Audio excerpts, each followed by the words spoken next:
Welcome to the channel. Let's get right into this. So I have a SKP lower ball joint that I'll be installing on the Chevrolet Equinox. I'm not going to waste any time. I'm going to get you guys the fastest way to do this, but before we get started on this job, we got to make sure we have our castle nut, cotter pin, and our 3 nuts for these 3 bolts that are going to replace the rivets. So I got the car on ramps. I backed it up on ramps, jacked up the front end. Now we're gonna get this wheel off. You can take the wheel off or the loosen lug nuts before you jack it up, but I have this impact. You don't need this impact. None of this job needs it, but it just helps me save some time, and they're relatively affordable. All right, let's get this wheel off, and I'll show you what we gotta do next. Okay, now that your wheel's off, you wanna get your tie-in rod off.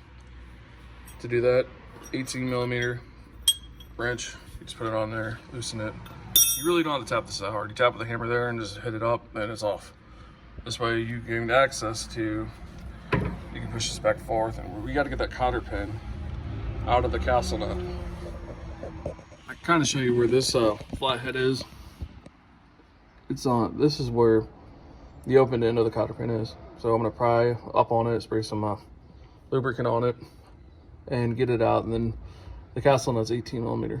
We'll get that off next. We have to get this stupid cotter pin off first. It's a pain. Also, if you're struggling to get that cotter pin out, I got mine out, but I drilled out the end that wasn't open and then pulled it out, side cutters. You got the rest out with the needle nose, but when you get to this point, I got it loosened. It's not gonna come out, but you're gonna need pickle fork, and I put it in just like this. Now you'll probably have a dust shield on yours, but mine doesn't, because I changed the wheel bearing and it was junk. But just like that, tap it in, break it loose. Then when it finally pops, put both your hands on the sides, push it down, and push this out of the way. So you got this bungeed out of the way. Now we're gonna take a grinding disc and grind down all 3 of these rivet heads. It's kind of sketchy, but we have just enough room. So I got all 3 of these rivet heads grinded down. You can see one's kind of recessed in there. Because after you do that, you gotta remove the strut bolts, push it to the side, obviously hold it up with the bungee strap, and then cut your ball joint off. And this is gonna be your hammering spot. So you're gonna take your jack stand, hold it underneath there, and you don't want to hit this too hard because you don't want to bend it. You want to hit it just hard enough to get it working out. I'm trying to avoid not having to grind the top ones off. That way it just comes off with the rivets. But I'll get back to you guys. So after about, I'd say honestly 2 minutes of doing that, they kept working out and they popped out. So there's no need to grind the top of these off and then have to drill them out or anything like that. That's it. Now we can put in our new SKP ball joint. Pretty much reverse the process from this point. I mean, easiest way to do it, get your ball joint in, get it tightened down, torque it, whatever. And then I lift this whole assembly up, set it on the ball joint, tighten it in, use a full flathead, work that around, get that tightened in. And then basically you're just zipping down bolts. But yeah, thanks for watching, guys. Please like, comment, subscribe. If this did help you, please leave me a like, comment, but peace. Well, if you're sticking around past this point, it's all bonus content. It's just gonna be me putting the new ball joint in. But Loctiting these bolts, even though they have nylon, but you know, it's a cheap part, I don't trust it. So let's go ahead and get some thread locker on our bolts and get it started, and then I'll tighten it. Also, don't forget to spray paint where you have bare metal. That was pretty simple. The 3 bolts, just 17mm deep socket, 17mm shallow, breaker bar, 3/8. You know, nothing special. Just tighten it down. I don't know the torque specs. Every torque spec's different for each vehicle. Mine was just German torque spec down, good and tight. So I mean, whether you like that or not, I don't care. But anyway, so now that this is on, we need to get the hub lifted up and put back onto that. All right, after it feels like arm wrestling an alligator, my CV axle popped out. But if that happens to you, just pop it, take your CV axle out all the way and stab it into there. You can let this just fold towards you, but okay, we got it on there. That's all that matters. Now, I wish I had a screwdriver, but a punch will work. This is holding in the top one, so I can, I'll eventually be able to adjust to get the top bolts in. But our cotter pin and lower ball joint down there, those are all good. We're back on track.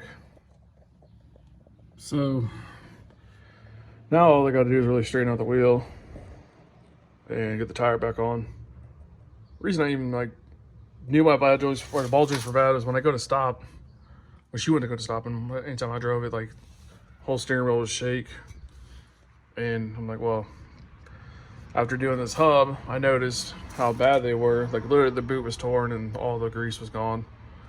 Hope this video does help some people out. I'm not going to show a test drive and stopping. Well, I might, but yeah, this is my method, and I think it's probably the easiest for any, shade tree, backyard mechanic, whatever. Crazy how you can take something on jack stands, off jack stands, and then right down the road straight as an arrow. Amazing. But yeah, we got it all fixed. I'll let the brakes up here and show you guys. It's before, when I went to go stop it, the whole steering will shake, but now I'm hitting the brakes, nothing. So yeah, it feels a lot better than these new ball joints. All right, conclusion time. So, okay, lights are off. It's just one of those things, like, went to go to turn, this thing was acting weird.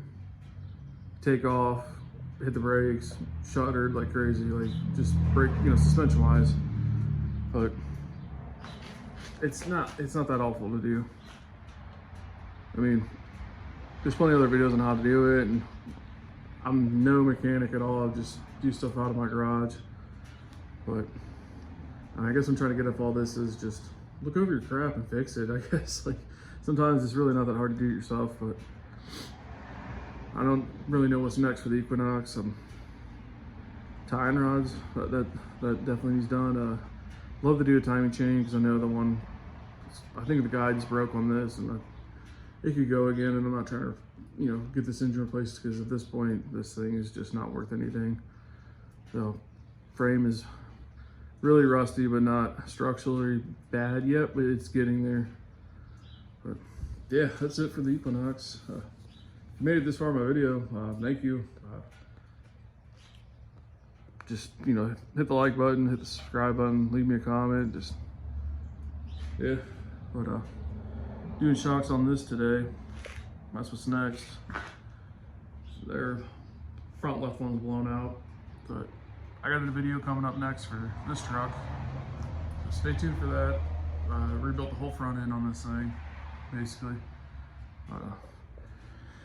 Yeah, later guys.